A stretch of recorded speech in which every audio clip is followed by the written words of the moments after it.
Oh man, I just said all of that and realized we didn't have sound right until now. I just saw that in the chat box. The only people that could hear me was on Instagram. So sorry about that. The sound is on. It should be on now though. Let me know in the chat. And I will there we go. I think you should be able to hear me now. Let me just make sure. I think there's a few second delay. And then we should be good. Let me just...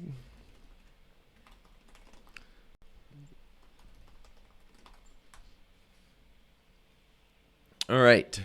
I think we're good. All right. So on Instagram, I'm seeing a few questions here. Daniel said, thanks. I'll take a photo with it and tag you. Awesome. I'd be stoked to see that. On eBay or in stores, I think that question is pertaining to where are we selling our products.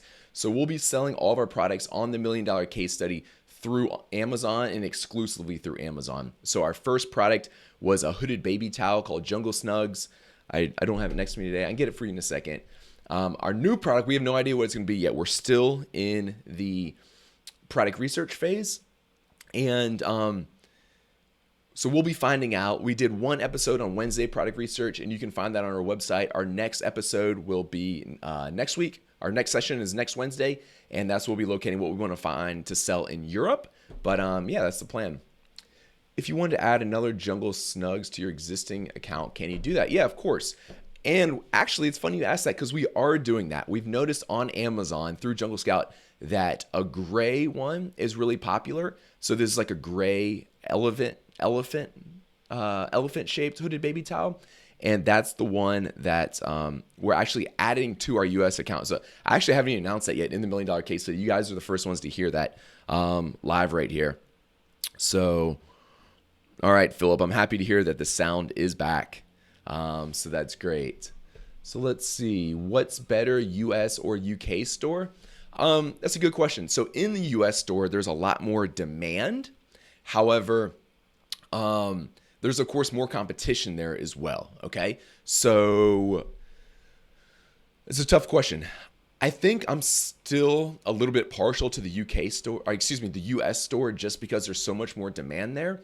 However, this test that we're doing where we launch a product in the EU is going to be really interesting because we're going to get to find out how good the UK and the Germany store is. If you're just getting started though, and you've never launched a product on Amazon before, my advice to you would be to launch your product wherever is easiest for you. So if you live in the States, it's probably easiest for you, or maybe like the least intimidating to do so in the US store. If you live in Europe, maybe it's easiest for you to launch in the EU store. In one of the EU stores, both are great marketplaces. Both have a great amount of demand and plenty of demand to make a solid amount of money and a side hustle off that. So yeah, I'm a little partial probably to the US store still. Let's see. Billy said, so glad you came to the UK market. Any advice on how to get initial sales and reviews in the UK? As no way of doing giveaways. Jump Send does not work in the UK yet. Well, Billy, again, I guess I never announced this live to anyone, but the UK Jump Send will work in the UK and in the EU very shortly.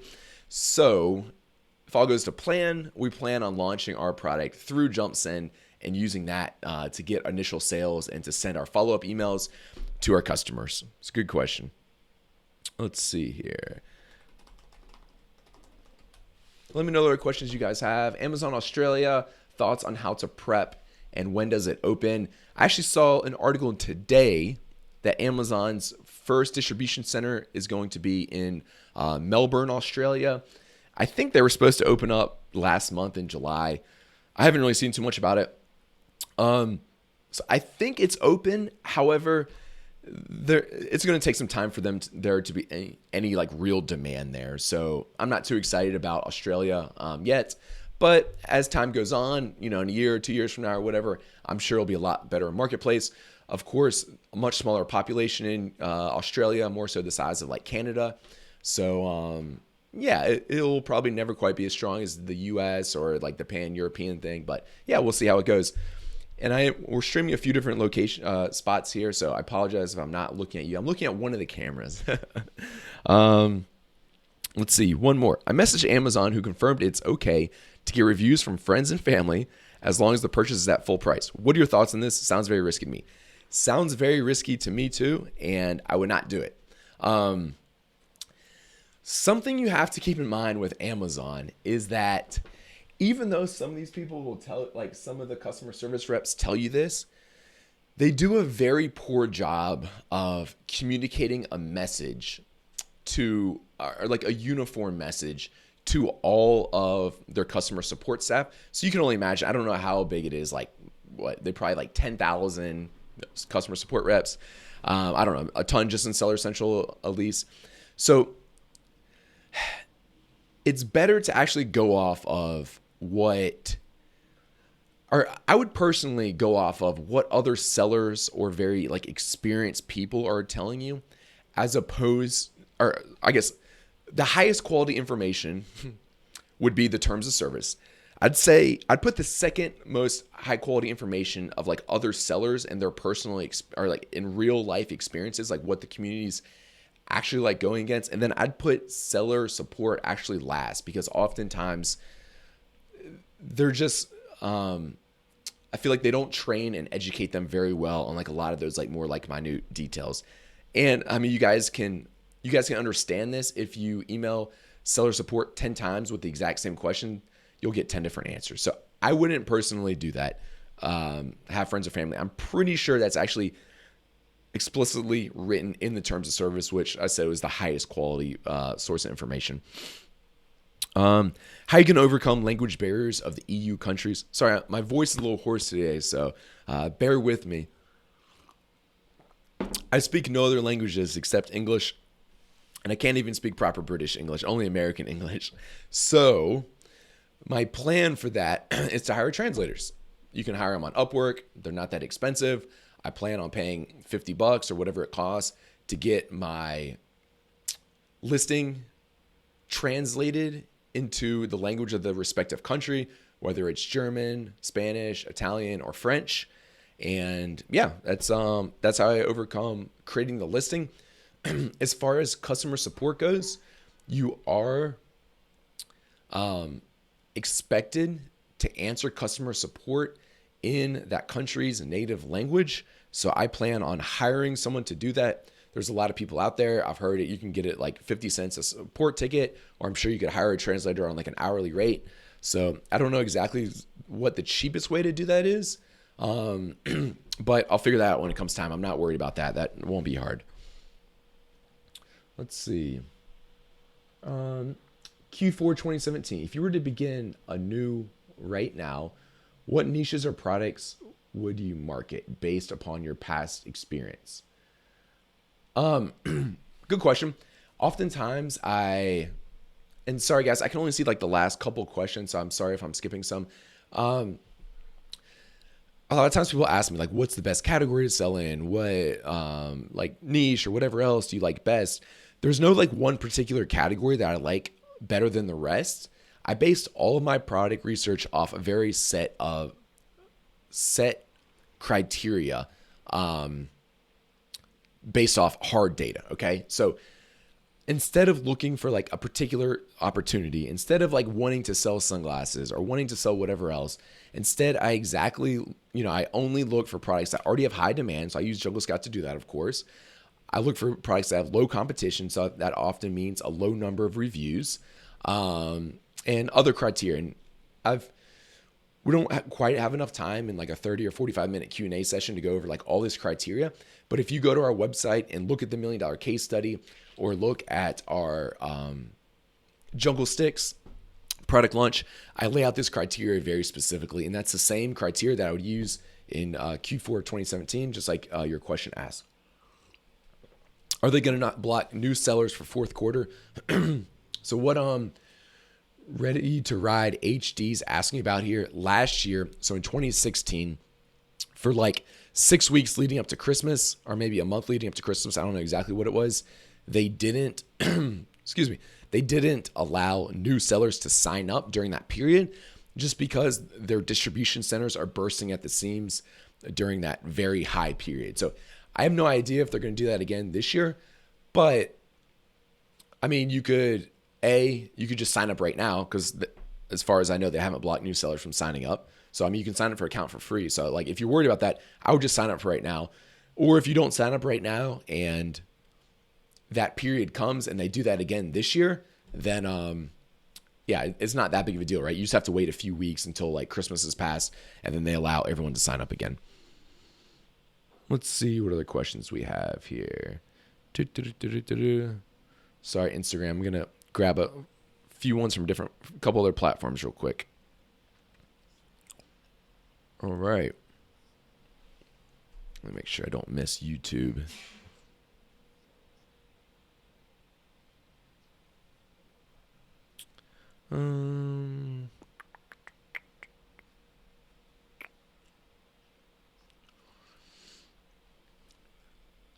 Amazon Canada, is it possible to make a fair margin of profit in sales on the Canadian market, or should mostly consider selling on Amazon US?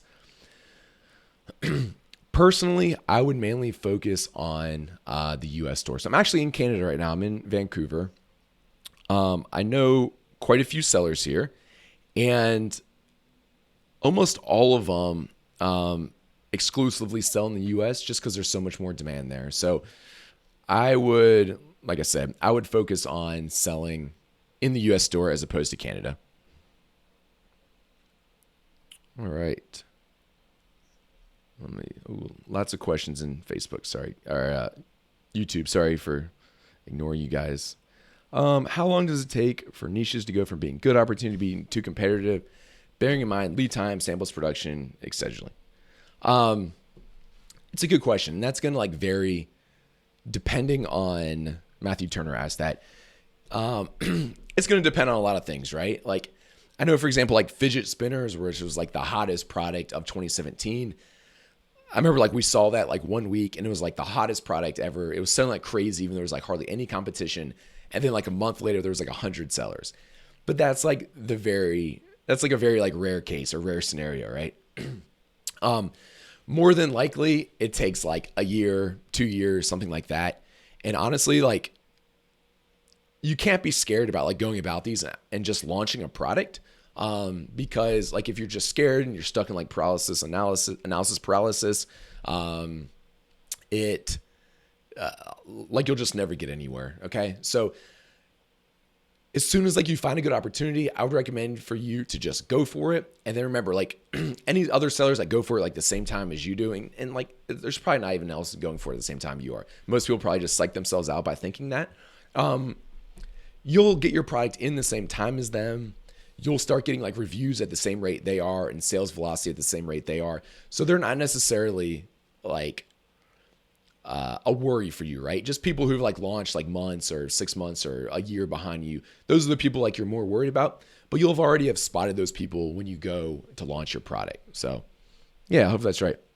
0% smoke must be getting you. I think so. I'm a little bit sick. And I think right now in Vancouver, there's bad forest fires in the area. So, yeah, like it's super weird. The outside right now is like really smoky. It looks like China outside. Supposedly the air quality is worse in Vancouver than it is in Beijing right now. And I think it shows by the sound of my voice. Let's see.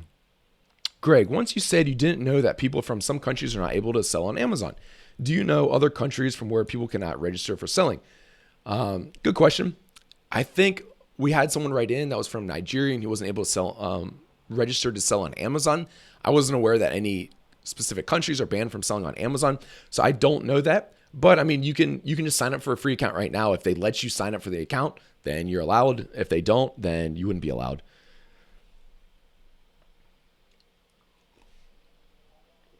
Let me try to get a few of the questions that I missed. If I sell in the EU, will I still need to collect sales taxes?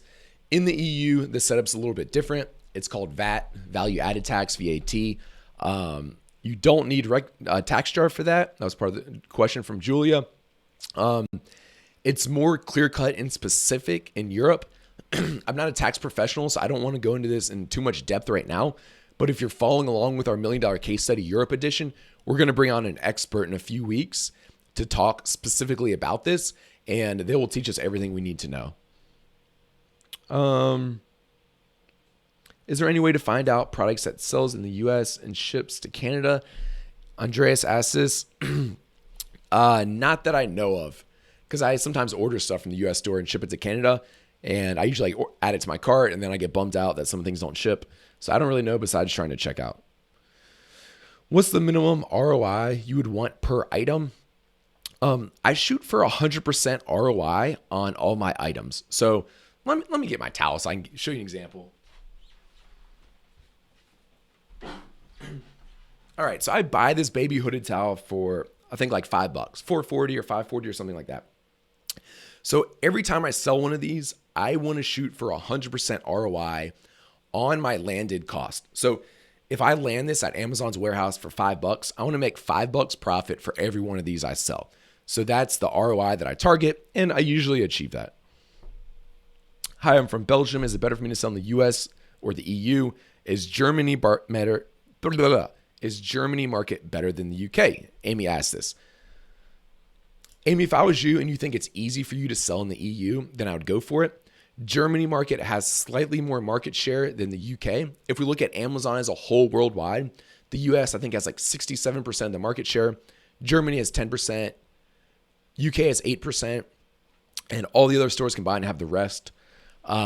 So yeah, if I was you, I would either go for Germany, UK, or the US. Whatever one of those seems like the least intimidating, the easiest for you to do. Since you live in the EU, I'm guessing you're going to say the EU. And if you speak a little German, even better. Greg, what are your thoughts about the impact for us with the new Amazon return policy from Amazon? It doesn't really impact us at all. They said like now they're automatically going to refund people's items, or I forget like the exact text or whatever. And yeah, they kind of already did that before. So I don't think it's really going to make any difference for us. I'm not worried about it. Did you create an LTD in the UK for the case study, or did you use for your LLC from the USA? A good question. Right.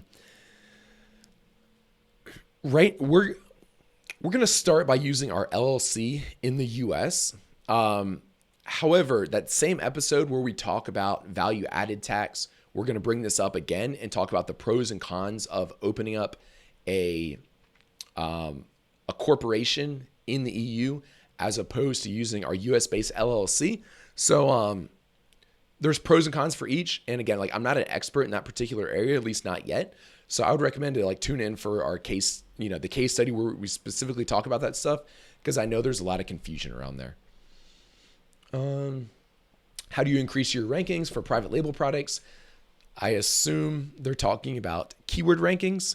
So that would be like when you search for a hooded baby towel, right now I think we're in like spot number 5. How do we get up to spot number 3 or 2 or 1 or whatever? The main factors of Amazon's ranking algorithms for how they rank for products for specific keywords is sales velocity. So how many units are you selling every day? Your conversion rate. They specifically say price, but I'm pretty sure that goes into conversion rate. So I would say the biggest things are sales velocity, probably historical sales velocity, and conversion rate. So you need to be thinking about how to improve each of those individual things. To improve your conversion rate, you can maybe get more reviews because that gives customers more social proof, and that's what they're looking for to purchase these. Another thing you can be thinking about is different pictures, split testing your pictures to make sure they're like the best ones or the ones that get the most clicks or most conversions. Better description, maybe even ranking for more words. Those are all things you can be thinking about for improving your conversion rate. As far as improving sales velocity, you can run PPC. You can use a deal site like JumpSend and offer your product at a discount. So you can say like, hey, I'll give you my hooded baby towel for 50% off. A lot of people take advantage of that, which will then, of course, increase your sales velocity. You could try lowering your price, which will probably increase your conversion rate and your sales velocity. Turn on AMS ads to improve sales velocity. Those are all good things you can be thinking about. And you probably need to think about like, do I think I have a problem with my conversion rate? If so, you can be thinking about things to specifically do that. Or if you have a good conversion rate and you're just not organically ranking for anything, that means that you need to get more initial sales. All right. Mario asks, hey, Greg, can you go into more detail about how freight forwarding from China to USA work to get products to FBA? Sure. So I recommend everyone to use a freight forwarder. I personally use one called Flexport, but there's lots of great ones out there. If you go to freightos.com, it's even like, you can think of it as like a kayak comparison type site for freight forwarders. You can find the cheapest one you want. So yeah, that's a way to find a freight forwarder. Okay. Once you find a freight forwarder, they pretty much handle everything for you and they'll hold your hand and walk you through the process. So I say, hey, Mr. Freight Forwarder, I have 1,000 of these towels right now in China. They're going to leave from this port because I paid FOB. So my supplier is responsible for getting them from their factory to the port. And then I just say, hey, they're leaving from this port. This is where I have to ship them to in the States. So I give them the address for the Amazon distribution center or distribution centers that I need to send to. And the freight forwarder literally takes care of the rest. Of course, there are like some nuances like a bond and insurance and like stuff like that. But your freight forwarder will ask you like, hey, do you have insurance yet? And you're like, no, I don't have insurance yet. It's my first time. And they'll say like, okay, do you want to get insurance through us? This is how much it costs. I just buy insurance through them. So yeah, I might have kind of like oversimplified that, but I literally don't know that much about it because they handle everything. Like I know there's customs and duties on some products in the US. Most of them are really low, except for a few select categories. But I mean, they communicate with the customs people. They communicate with your supplier to meet up to get the goods at the port. They handle all of like the legalities, all that kind of stuff. So yeah, I mean, I have like a brief overview just because I've been working with these guys for years and years, and I see like the receipts and this other stuff. But I mean, that's the gist of it. I'm sending from China to the distribution centers in the US, and I don't know a lot of the legalities because my freight forwarder handles it, and I would highly encourage you to get a freight forwarder too. It's pretty much impossible, I think, to do it without a freight forwarder. Greg, have you heard of anyone getting a GTI exemption with a letter from the product owner? I'm not that, like I know what a GTI exemption is. I'm familiar with it because I think it has like gotten more popular since now that you're required to have a trademark for brand registry. But I can't say that I personally know anyone who's gotten one. But I also personally don't know anyone who's tried to get one. So I'm 0 for 0 on that. One issue that I'm not sure about. Once your product is landed, do you have to ship to each individual Amazon warehouse or just a central warehouse? So you guys can create a shipment in Amazon before your products arrive in the US. You can do this months and months in advance. And I would encourage you guys even just to do this, just to learn how the process works. And then you can just cancel the shipment when you're done. So it doesn't matter. So when you create a shipment, Amazon will tell you where you have to ship your goods to. So there is the option that you can, if you want, let's see, what's it called? I forget what it's called or what the term Amazon uses, but there is an option to pay more money to send it all to one location or to not pay that money and let Amazon choose whether you send it to one location or 3 or 4 locations. Normally, if you don't have that turned on, it's in the settings. The name of it's slipping my mind right now. Then most of the time you do get 3 warehouses, but every once in a while you'll get lucky and you only have to send them to 1 without paying the fee. So that's really nice when that happens. But to answer your question, Zimmer, the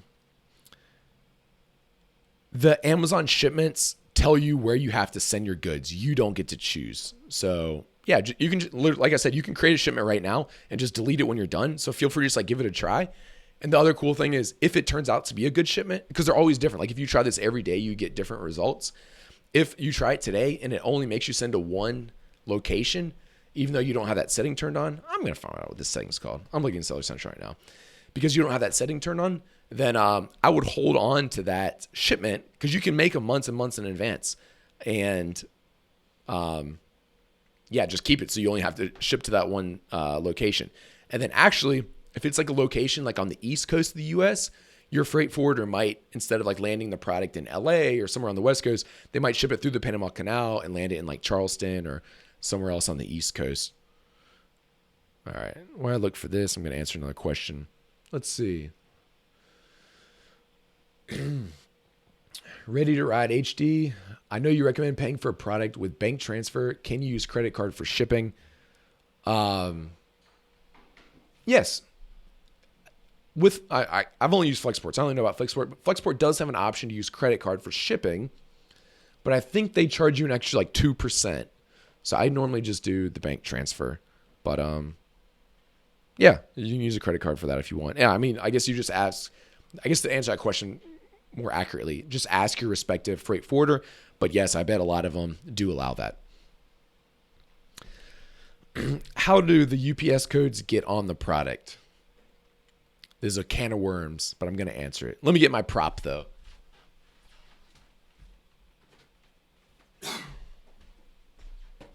All right, if we look at my box here, there's a barcode on here. This specific barcode is called an FN SKU. This is Amazon's unique identifier for their products, okay? So if I sent the same box into Walmart, this wouldn't scan because this is only an Amazon system. So I print this specifically on my packaging because I'm only mailing it into Amazon right now, okay? So to get this, though, you have to give Amazon a UPC number when you create your listing. Now, the reason that we're talking about opening up a can of worms here, per Amazon's terms of service, they changed this like 6 months ago. Or I guess they necessarily didn't change it. Maybe they just made it more clear. Was that it's supposed to be a GS1 registered UPC code. So it's supposed to be registered to your specific entity. Those are quite expensive if you're only buying one or two of them. So I'm normally very strict on following all of Amazon's guidelines to a T, but this is one area that I will admit that I've personally not done that. So I purchased the UPC codes that I put into Amazon off a reseller. I use speedybarcodes.com, but there's like tons of them. Just search like buy UPC codes or whatever. And I haven't had any problems with that so far. So take it with a grain of salt. Know that you're supposed to have a GS1 registered one. I will say after I get brand registered on this product, which is going to take like 6 months for my launch date because I have to get a trademark first, I'm gonna remove that UPC and change it to a model number so that I no longer have that, we'll call it an illegal UPC in the Amazon system. But I guess for the first 6 months, I'm just going to roll with it. I haven't had any problems, so fingers crossed that I continue not to do so. But you've been warned the risks of that. Hey, Greg, have you ever considered sourcing from places other than China? Not really. I've looked for other places. However, there's like no factories in the States. So the States is pretty much out. Like it's really hard to get anything made in the States. We're just not a strong manufacturing country. And a lot of the other more like developing countries where like a lot of the textiles and other stuff is made, like other countries in Southeast Asia and stuff. I don't really know a way, like Alibaba is so easy because all the factories on there, like it'd be a lot more difficult to get in contact with a lot of these other factories in other countries. I don't know like a good like central place to look for them. So all my stuff's in China, one's in Taiwan. What are the preferred locations for shipping to US warehouses? The preferred location is probably Moreno Valley because it's right next to LA and it's like super cheap to get your products from. Like, I guess LA would be like one of the biggest ports. If you're shipping from China, it's like kind of most direct. It's only like a 14 or 18 day boat ride or something. And then Moreno Valley would be like extremely close to LA, but you don't really have the option. Amazon chooses for you. So yeah, try to get the best one you can from them. Thrilling 360. My friend told me, This might be joking. I mean, I don't know. I'm going to read it anyway. My friend told me that the only reason I'm selling on Amazon is because I'm not smart enough to start a real business. Okay. This is very much a real business, and I think you'll be laughing all the way to the bank and at your friend if you're making more money than his brick and mortar ice cream shop is. So yeah, I don't have too much to say about that. It's selling on Amazon's an amazing opportunity. You're creating a brand, you're growing a business. So yeah, you might just be joking at me. I don't know for sure. Let's see. If I have a product with 4 variations, how do I add keywords to each variation? Just changing the title of the child variations? Yes, that'd be one way to do it. The other way to do it is you can edit each variation individually. So you do your backend search terms, your description, whatever else you want. Let's see. Inventory placement service. That was the word I was thinking of for the shipping to one location, then have Amazon split it up. It slipped my mind. Thank you, Scott Wynn. Is brand registry needed now to bypass the UPC and acquire the FN SKU? No. You can still get an FN SKU without brand registry. That doesn't matter. The only thing that you can't do is you can't tell Amazon that your unique product identifier wants to be like a model number or something else instead of the UPC. That was one of the big benefits of brand registry. So yeah, now you have to wait till you're brand registered, which requires a trademark in order to do that. But you can still get an FN SKU right away. That doesn't stop you from doing that. Is Alibaba the way to go? Seems like everyone goes. Yes, I think so. Alibaba's the biggest. The next is probably like Global Sources, but Alibaba's just so much bigger. That's where I would recommend. So yeah.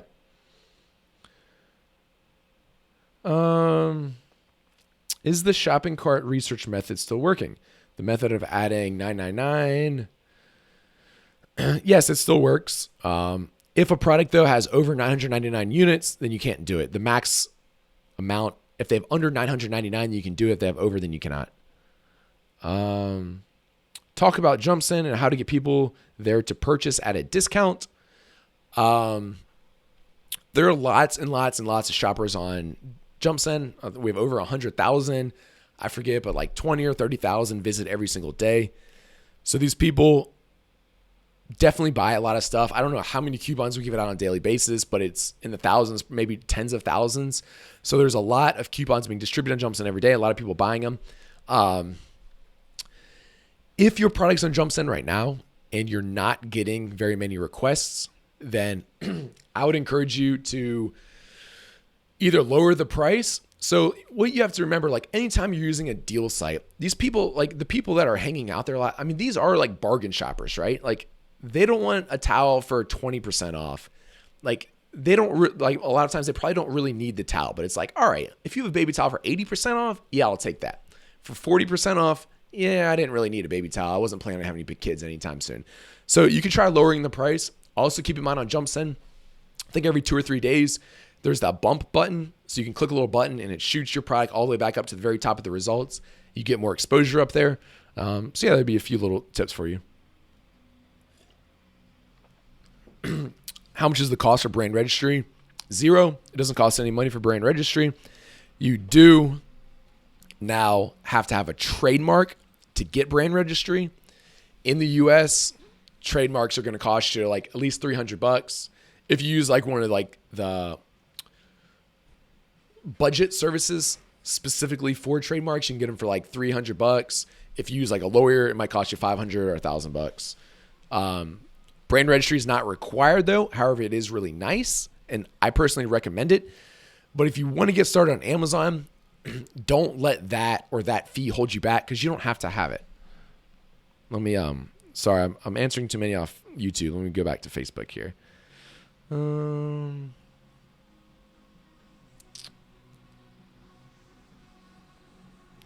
driving by outside with some good music. Maybe you guys can hear it. What is the difference between Alibaba and Alibaba Wholesale? It looks like the MOQ are much lower and prices are similar. Actually, I'm not familiar with Alibaba Wholesale. Maybe it's the same thing as AliExpress. I honestly don't know. I'm not familiar with that one. Sorry. Locutus. Is EBC the only way to add images to product description? So EBC is the enhanced brand content. That's the only way. It's the only way for private label sellers to add images to their product description. If you're a well-known brand that has a good relationship with Amazon, then like you can submit videos and pictures that we're not privileged to. I think that's through like the Vendor Central or Vendor Express program. If you're in the Vendor Express program, you can do the A+ content, which is similar. But in short, to answer your question, EBC is the only way for FBA private label sellers to submit pictures on their listings. How many hours of work do you think the average Joe would put in to maintain this business? Tommy, that's a good question. In 2016, I know this because like I kept pretty good track and I know the numbers and stuff. I haven't really like crunched the numbers for 2017, even though I know we're 8 months in now. In 2016, I publicly launched one single product, their bamboo marshmallow sticks called Jungle Sticks. And they sold, I think, $196,000. So we'll say $200,000 in 2016. Of that, my profit was $52,000 or $54,000. To launch that product, if this is your first product, if you've never launched a product before, I think it would take you probably 30 or 40 hours to launch the product. And that's where like most of the work is. After that, I literally spent probably 2 hours a month to maintain that business that generated over $50,000 in profit.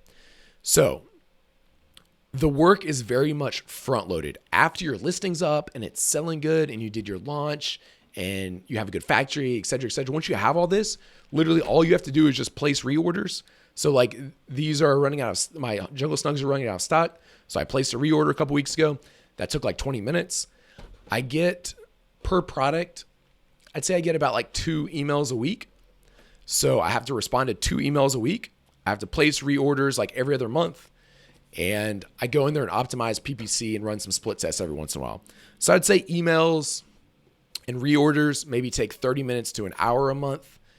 And depending on how much you try to optimize your listing and all this kind of stuff, maybe another hour or 2 hours a month or something. But keep in mind, that's after the product's up on Amazon and selling well. All the work with this business is front loaded, okay? So I'm not saying that you can make $50,000 a month by only doing an hour of work or whatever. It is a significant amount of work, let's say 30 or 40 hours to find the product, to find the factory, to get it launched, et cetera, et cetera. Greg, what is your long-term business goal? Why do you keep growing if you have no other material needs? Thrilling 360 asks. That's a great question. Something that I ask myself quite often. So I live a very minimalistic lifestyle. I spent hardly any money. I travel full time, so I don't have a home. I don't have a car. All my possessions fit in one suitcase, and that's the way I like it because it keeps my life simple and nice. So why do you keep scaling, and why are you motivated to grow, make your businesses better? And the answer is because that's my passion. That's what I do for fun. So it's not about like the money for me. I already have enough money to do anything I want, especially considering that I spend like no money. So to me, like growing these businesses and growing businesses and entrepreneurship, this is literally what I'm passionate about.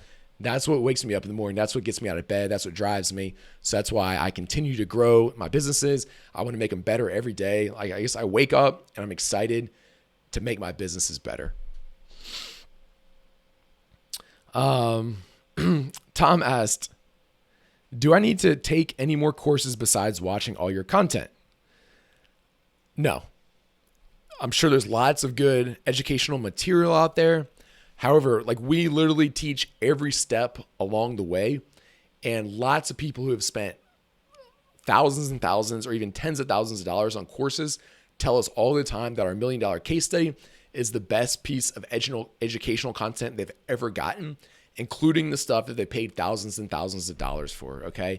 So you're welcome to do it. I know people, when they see that our case studies and our educational content is free, right away you associate free with like invaluable or that like we're holding back stuff. But it's, you, like I said, more welcome to go out there, like buy some courses and stuff, but I think you'll find like, okay, the Jungle Scout case studies stuff was better. Have you been using an inspector for importing products? Yes, I'd say I inspect probably like half my shipments now. The first like year or two that I was selling on Amazon, I never hired an inspector once, but I realized after talking to a lot of people, I was kind of playing with fire. So yes, now either the factories that I don't have a very good relationship with, or I shouldn't say very good relationship, like a young relationship. So I just started it. Like this is my first order, my second order. A lot of times I'll get those inspected. And now anytime that place like a larger, an order with a high monetary value, then I'll also get those inspected as well. It's like $150 and you get it inspected. And then you have the peace of mind to know that they checked like 10% of the units and they all pass and it's going to be high quality and not get poor reviews.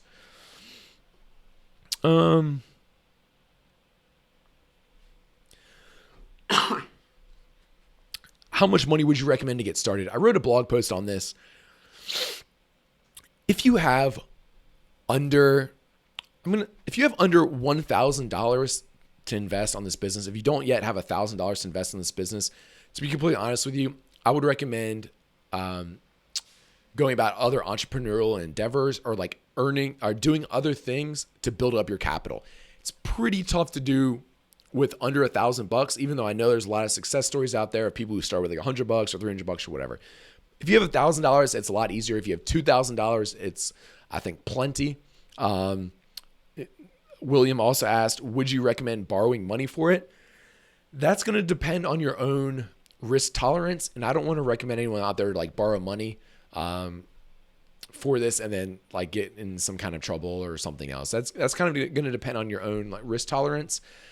Like I know some people have gone into like tens of thousands of dollars of credit card debt because they really wanted to grow super fast and they wanted to order like tons of products just to get started. A lot of them have done well, but like that's if something were to happen and it didn't go well, it'd be like kind of risky. So use your best judgment there. Juan asked, do you do one-on-one sessions? No, I'm sorry, Juan. I don't do any private coaching or consulting, but you can ask all your questions right here in front of everybody. And I'm more than happy to answer them. What happens if you buy a bunch of stuff from Alibaba and it doesn't sell? What outs do you have to recover your investment? Charlie Robinson asked this. I think this is a lot of people's like biggest fears, and rightfully so. You know, like if I only have $2,000 to invest in business, I ordered $2,000 worth of towels and they don't sell on Amazon, that would suck. But there are plenty of outs to liquidate this. And I would actually say that the easiest way to liquidate it is just on Amazon. And what I mean by that is if I ordered quite a few of these baby towels to get started. If I got them all into Amazon and there was no demand, they weren't selling, maybe I didn't do proper product research to get started, and that's what happened. If there's even a little bit of demand, you can almost always sell your products right on Amazon if you decrease the price enough or like drive enough PPC to it or drive like promotions through JumpSend, okay? So I've never once in my whole life, I've been selling on Amazon for years now. I've sold hundreds of thousands of units. I've never just like, I don't just have like units at Amazon collecting dust right now because they've never been able to sell. I've always like, I have purchased a few items that weren't winners, but I've always been able to just decrease the price on them and end up selling them and usually at like a break-even price, okay? So you made your money back.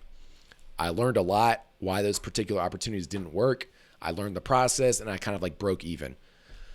So that's what I'd recommend as far as like liquidating your inventory.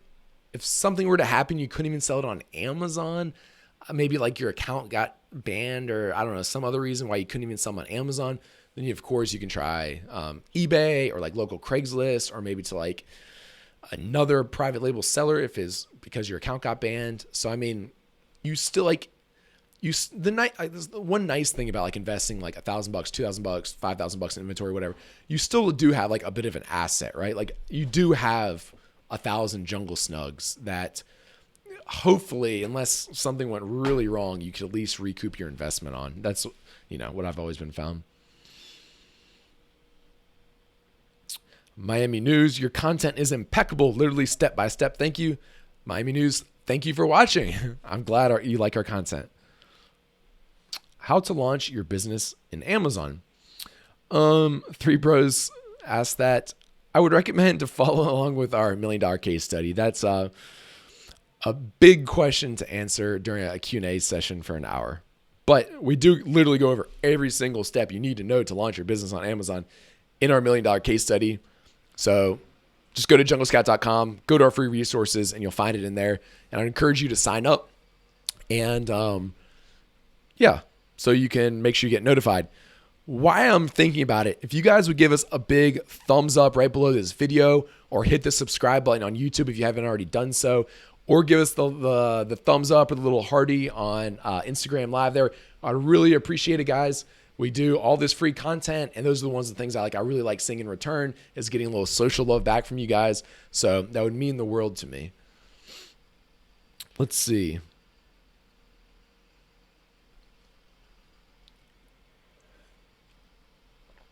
Cool Nerd, it says, the product's doing okay after a month, but not getting enough organic sales. Any advice to grow? So what it comes down to, the big thing that we're all after is good organic rankings on Amazon for our main keywords, or the keywords with the highest volume, right? It's like, that's big picture what I'm looking to do with my Jungle Snugs. I really, for hooded baby towel, I want to be in those top 3 spots. I'm still like number 4, number 5, so I want to get in that top row.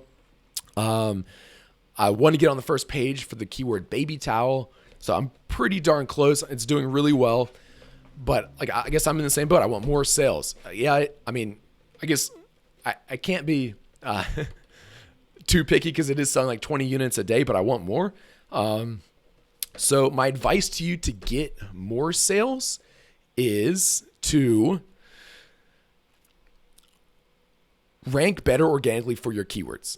You have to say, okay, how do I rank better for my organic keywords? To do that, you need sales velocity. So one thing about launching a private label product is you really need the sales velocity to rank well. To get good sales velocity, especially up front when you don't have very many reviews and it's still a brand new product, you need to be willing to lose a little bit of money up front as a marketing expense to make money in the long term. So it took like probably a month for my Jungle Snugs to become profitable, because before that I was giving away coupons to increase my sales. I was doing a lot of PPC, even for search terms that weren't profitable. I had decreased the price, and the price is actually still a little bit lower than what I'm planning right now. So I was doing all these things to drive up my sales velocity, which then in turn results in good page rank. So that would be my advice to you. I'm most worried about organizing nice packaging for a product. Does one factory do all your packaging, or do you have to coordinate between factories? No. For all the products that I've ever launched, I've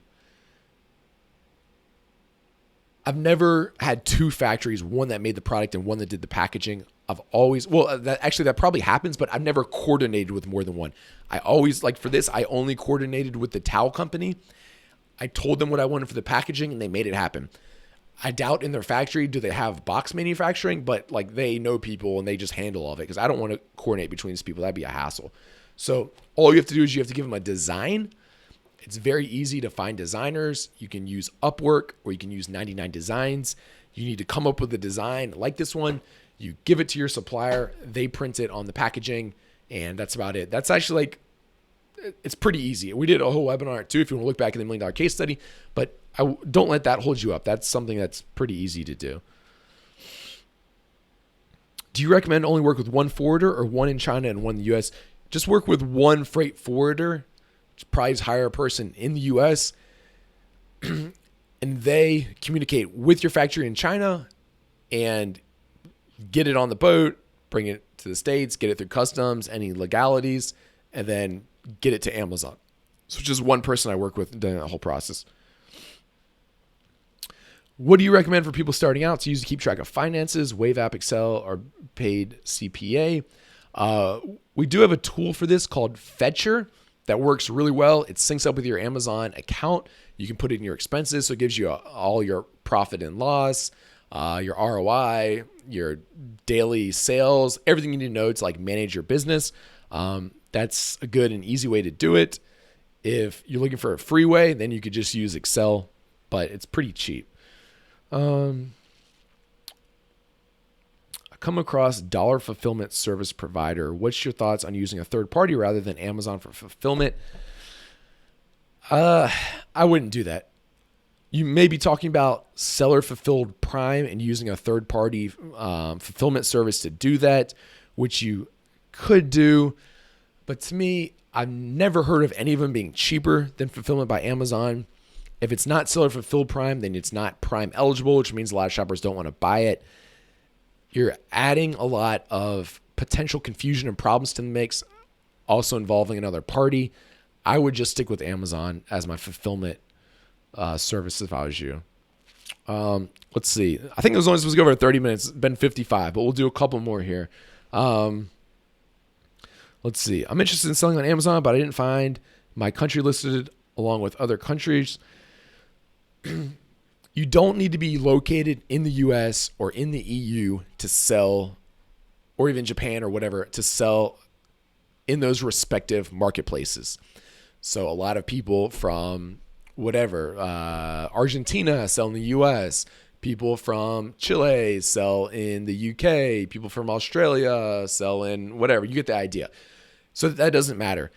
Depending on which marketplace you do sell in, the specific legalities are going to be a little bit different, but overall it's pretty easy. Lenny, who creates a lot of our Jungle Scout content, he lives in Australia. He only sells in the US store. I think at first, let's see. No, he doesn't even have he doesn't even have a corporation in the States. He when he started out, I don't think he had any at all. We have some good content if you search our site for this specific thing, but you can sell in any marketplace no matter where you're at in the world. Amanda Spot, I am buying Jungle Scout. You are a great motivation. Thank you, Amanda. I'm stoked to see that. I'm glad we can help. What is your advice? What is your advice for someone starting out who wants to experience financial freedom? What's your mentality with regards to succeeding and not quitting? Dorcas Wood. I graduated from college in 2011, I guess 6 years ago now. I worked as a civil engineer for like 2 years. And during that time, I had the same thing. I didn't make as much money as I wanted to.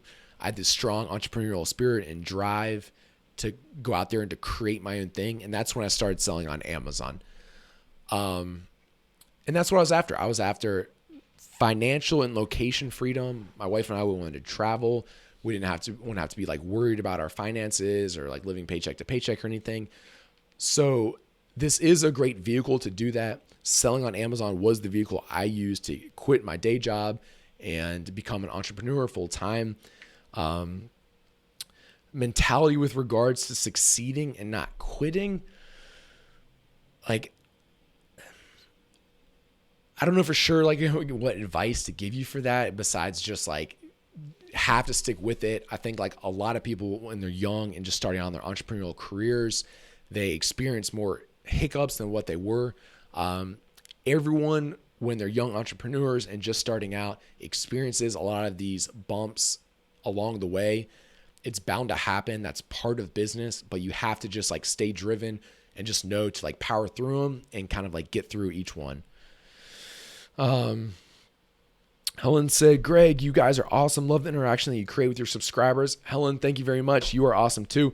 I have time left for one more question. Greg, you mentioned the Jungle Snug sells 20 a day, but JS Pro says 188. McD, if you go into the listing and run it again, you'll notice that 188 was only probably for the white version. If you run it on the listing, then you'll see that when I say 20 a day, I'm talking about pink, white, and blue. If you run Jungle Scout on a search page on Amazon, it only gives you the sales for whatever variation is being shown on that page. So 188 is about actually correct for the white one. I think the white one in the past 30 days sold about 200, so 188 would be super close. Because it does about a third. We sell about 20 a day, which is 600 a month. So yeah, each one sells roughly 200 units or so, which I guess is what Jungle Scout told you. All right, well, I'll do one more. All right, last one is a doozy. Contractual agreements for business partners. Do you have any advice? Yeah, that could be tough. It sounds like you've taken the first good step, though, and that is to get everything in writing before you start. I know that's the biggest reason that partners break up is because they don't have a firm and good understanding of what everyone's duties are, what's expected of them, what happens if they do this or that and the other thing and don't follow through with those.